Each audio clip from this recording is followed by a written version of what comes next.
Good evening, and welcome to yet another episode of Easy Access to Healthcare for All.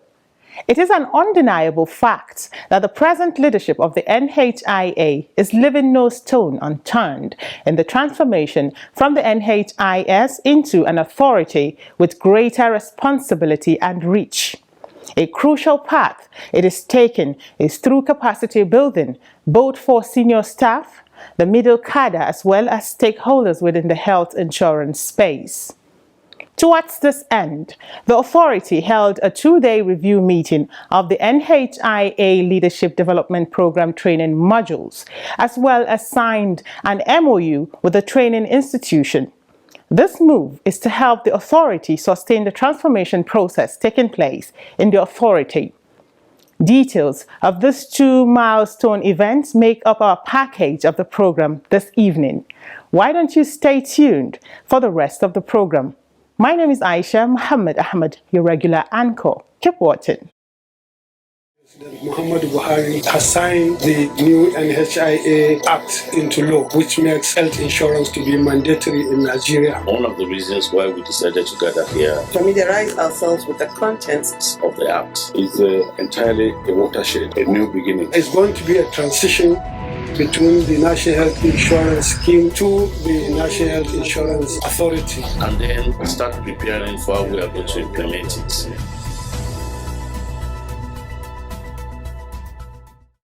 First on the program is a highlight of events around the NHIA. In the news, NHIA holds Awareness Summit on Health Insurance in Nigeria, and GM Informal Sector of NHIA bows out from service.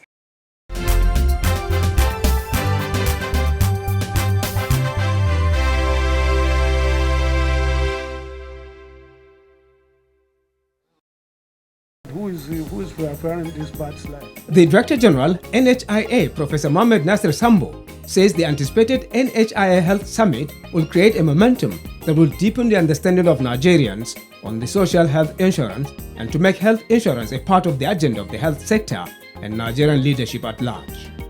The DG made this known on Monday, 15th August 2022 at the health insurance meeting held in Abuja. He added that the meeting has become necessary so that partners can be carried along as their support is needed for the success of the summit. The content of this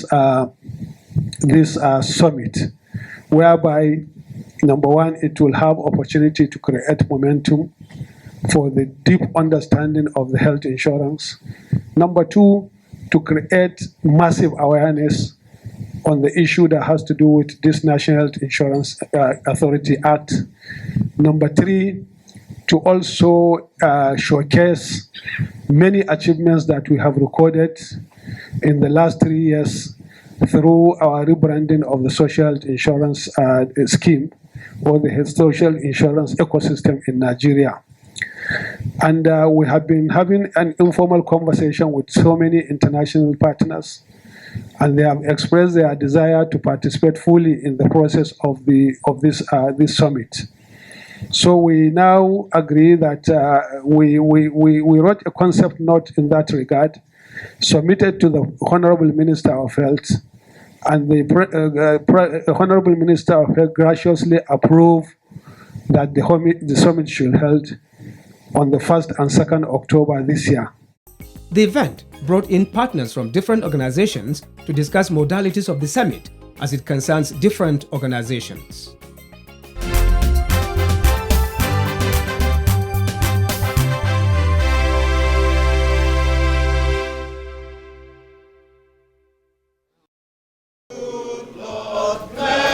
Pharmacist Chinyere Nduaka, General Manager, Informal Sector, drew the curtain on his career in the public service upon the attainment of the retirement age of 60.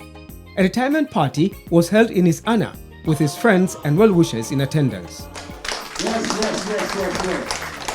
The occasion featured the cutting of the cake that marked his 60th birthday. Former colleagues took turns to share their experiences and encounter with him, eulogizing his work ethics and personality. I also want to bear testimony to Mr. Nduaka's forthrightness. I can assure you, if you don't know in his department, that he never shies away from expressing his opinions and his views at TMC, and usually his opinions and views are tangible and they are constructive and are usually very, very helpful. So he has good opinions at all times about all issues, whether they are administrative or they are operational or whatever the nature thereof. He has good opinions all the time, and he never shies away from a moral duty to express his mind in the middle of any matter and any meeting. Another thing I would want to say concerning Pharmacist Ndwaka is that we share a lot of things in common with him. You see, I have this knack for, arguing somewhere, somehow, which is a gift also that very few people also, have. We call it the third mind or the third eye. I know my Oga will understand this thing. What people will see using their two eyes, honestly, it's not everybody that is blessed to have that inner mind. So, and I've always seen Pharmacist Ndwaka exhibit that quality even at TMC meetings. And TMC as a body will miss Pharmacist Ndwaka. Speaking at the event, the celebrant expressed his gratitude to everyone for celebrating him. Yes, I'm on my way out. In fact, a few hours now, I will land 60 plus. That means I'm already out. I thank God for the grace to having traversed all these various places I went to and came back successful. I thank God too for keeping me safe in the course of my journeys to and fro. I thank God too for keeping hope alive for me. I thank God for the kind wishes and commendations that have come out of you people. In fact, you've challenged me greatly, because if I want to do something negative, I go to look with Madam Ogundi because this is not the Ndwaka we talked the other day. So I'll be cautious whether Aja Hadiza is there. She'll say, this organ talk. See, no be so we talked the other day. On behalf of the Director General and the Chief Executive Officer of National Health Insurance Authority,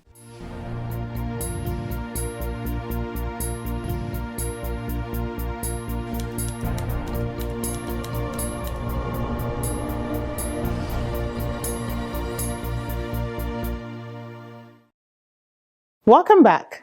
The program is Easy Access to Healthcare for All. The NHIA Leadership Development Program, NLDP, is a strategic capacity building program for staff.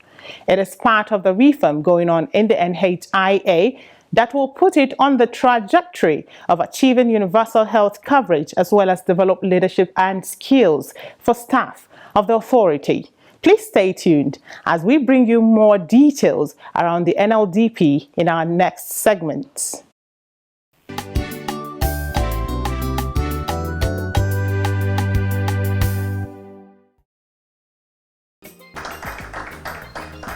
Tuesday, 16th August, the NHIA took a giant step to not only sign Memorandum of Understanding, but to review the NHIA Leadership Development Program training modules. The event had partners and training institutions in attendance. There were goodwill messages. The objectives of the event were to sign a tripartite Memorandum of Understanding between R4D, NHIA, and NLDP training institutions, to review the NLDP training modules, to identify and integrate overlapping courses across the 4 core modules of the NLDP, and to plan for the training modules as well as coaching and mentoring for the NLDP. Speaking at the event, Professor Nasir Sambo, DG NHIA, said the program is in line with the NHIA rebranding agenda and will showcase the transformation of the NHIA to help it achieve universal health coverage. Specifically, the NHIA Leadership Development Program, NLDP, was designed to address the challenges of suboptimal capacity within the national health insurance ecosystem by providing senior and middle level staff with requisite knowledge and skills through a blend of facilitated in-person and virtual trainings. This prepares them to lead teams and manage resources for effective implementation of health financing initiative reforms and programs. As a background, Dr. Nhia gave a general overview of the NHIS Leadership Development Program. The first one is to institutionalize leadership and managerial skills through training, mentoring, and coaching in line with international best practices and our 3-point rebranding agenda. At this point, I want to just mention that coaching and mentoring is something that is totally new to us in the NHIA, and we're looking forward to implementing that to make sure that even as we have our top level exiting, they're transferring those skills efficiently and effectively to the next layer of management. Secondly, the next objective is to develop the capacity of participants to critically assess their challenges and opportunities and generate evidence and translate those findings into policies and actions through the design and delivery of institutional projects. Part of the NLDP, it's not just the physical and the virtual classes, also the mentoring and the coaching. Each of the participants will be expected to carry out a capstone project. We'll look at a challenge within your office where you work and apply your knowledge, apply the skills you have gained to address those challenges. So by the time you have all those micro projects going on within the organizations, you begin to see real changes. High point of the event was the signing of Memorandum of Understanding with R4D as well as other training institutions. For leading training. In an interview after the event, Dr. Hope Uweja speaks more on the event. The reason for this MOU is to be able to provide technical assistance to the National Health Insurance Authority in order to assist them in training and capacity building for the middle and senior level staff of the authority as a way of helping the authority to work towards attaining universal health coverage in the country. So what you see today is a collaborative effort. Coming on the heels of this MOU is a training organized by the NHIA for its middle cadre staff on efficient service delivery. Abdusalam Umar from the Servicom department gave the opening speech. He said the essence of Servicom is to ensure efficient service delivery in organizations. We know that if services are not efficient, put yourself in the position of somebody that went to look for something somewhere. Even before going to that place, you already have the mentality of how long will I stay there? Will I get what I want? Do I need to look for one or more people to help me out before I have access to what I want to look for? All these problems are the problems Servicom seeks to solve. And by the time we're able to sensitize ourselves on what matters more to those that are coming for the service, you go to some organizations and they'll tell you, hey, I've done my best. You will feel bad even if you get that thing at the end of the day. What we want to impact here is to say more than saying I've done my best. After you've done your best, are you seen to have done your best? The first presentation was on characteristics of work ethics and managing your customers. So the whole truth about dealing with difficult customers is a moment of truth. Customers form an opinion about your organization within the first few seconds of contact. Now, in communicating with them, use clear and concise communication. Break it down. As you talk to a 2-year-old, some customers are very deep thinkers. They'll be looking at you, every single letter, they will dissect it into 10 different ways, just to comprehend what you're saying. So try and make it as simple as possible. There was another presentation on the characteristics of work ethics and managing your boss. A presentation that bordered on boss and subordinate leadership by Mrs. Jumai Abdullahi. So not because they want to disrespect your guy. At the end of the training, Participants expressed their views on the training.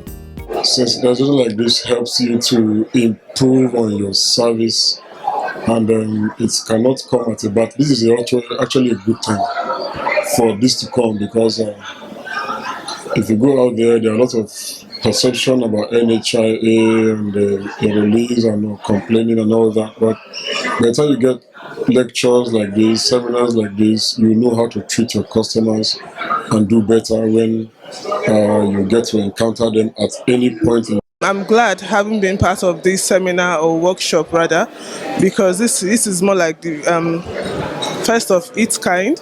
Since I was employed since 2014, I think this is the first time that Savicon has actually done this kind of training for us. I happen to be, I started from the grassroots, crossing down to up to level 7.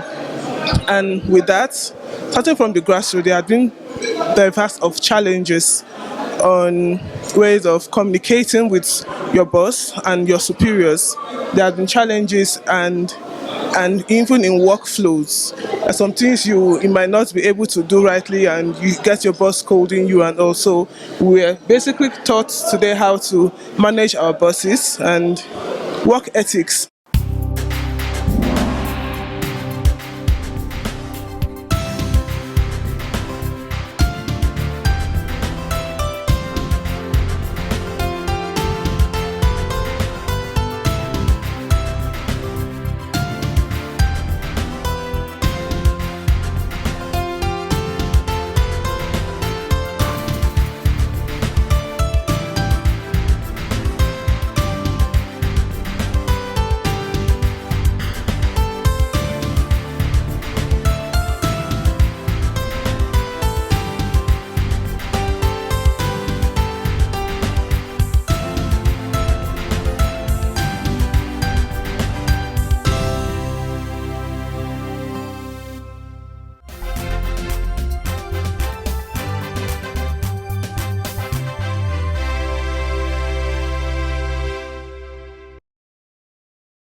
The Defense HMO is a corporate entity owned by the Ministry of Defense and Nigerian Armed Forces, incorporated by the Corporate Affairs Commission on 21st October 2005.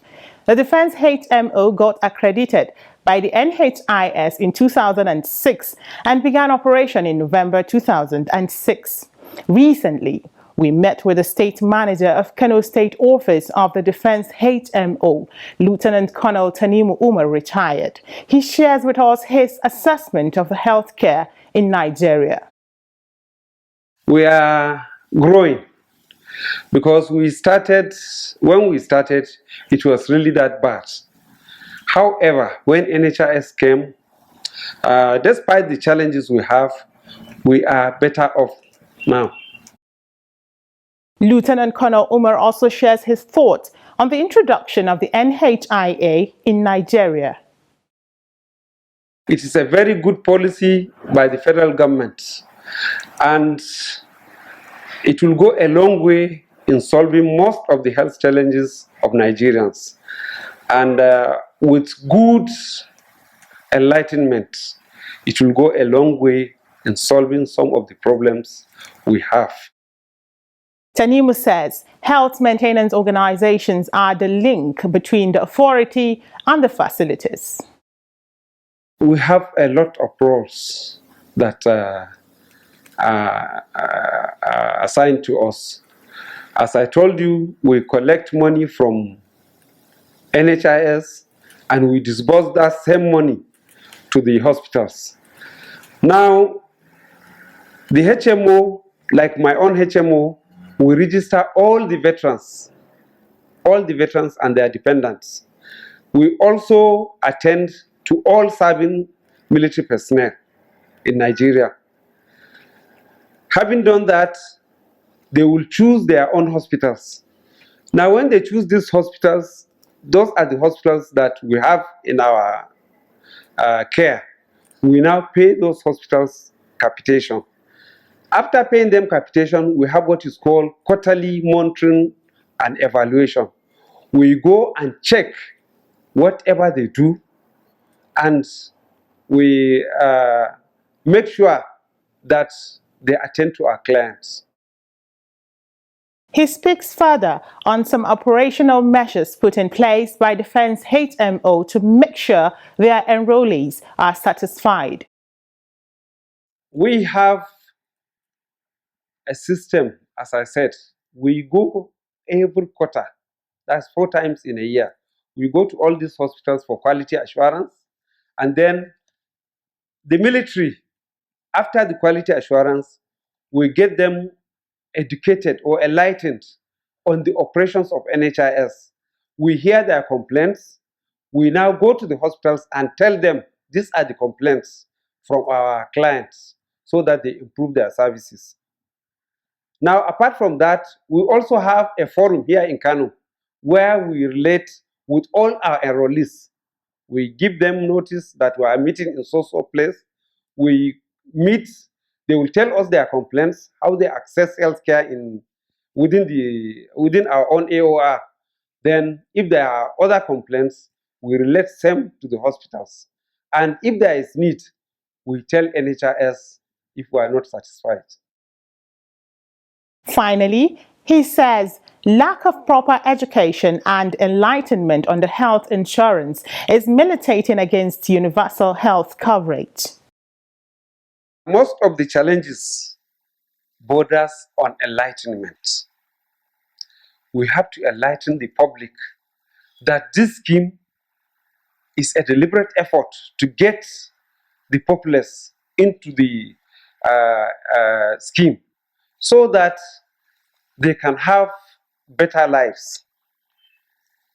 So the lack of awareness, even some of the hospitals, I'm telling you, they are not aware of what NHIS is all about. For example, the desk officers in the hospitals, most of them are not aware, in government hospitals, of what the intent of NHIS. So unless that is done, we will not get anywhere. That was Lieutenant Colonel Tanimu Umar, Kano State Manager, Defense Health Maintenance Organization, in our stakeholder sports. Up next, your questions answered. Do stay tuned. Where do I register? How can I get enrolled? Where do I register? How can I get enrolled? How can I get enrolled? Question: does NHIA cover delivery commodities? NHIS, when we talk about delivery, what NHIS does is that there's a difference, a little difference, or when you say the word commodities of a wider range. So what NHIS does is that it covers all the drugs and also the consumables. The word consumables are the ones that are more of medically related. Things like syringe and needles, things like gauze that they use during the delivery, things like cotton wool, and things like sutures that they use for suturing during the process. But other commodities like soap, like sanitary pad, like the diaper pack that they use to clean the baby, such type of commodities are not covered under the scheme. So I think the enrollees or our mothers that are going, that is to the maternity area, should get this thing clear, that it is only the consumables that are being covered. Where do I register? How can I get enrolled? Where do I register? How can I get enrolled? How can I get enrolled? And so, we draw the curtains on this week's episode of the program. Let me say that you have a responsibility in helping Nigeria attain universal health coverage by ensuring that you and your loved ones are covered by one form of health insurance or the other. Find out how and get enrolled today. See you next week.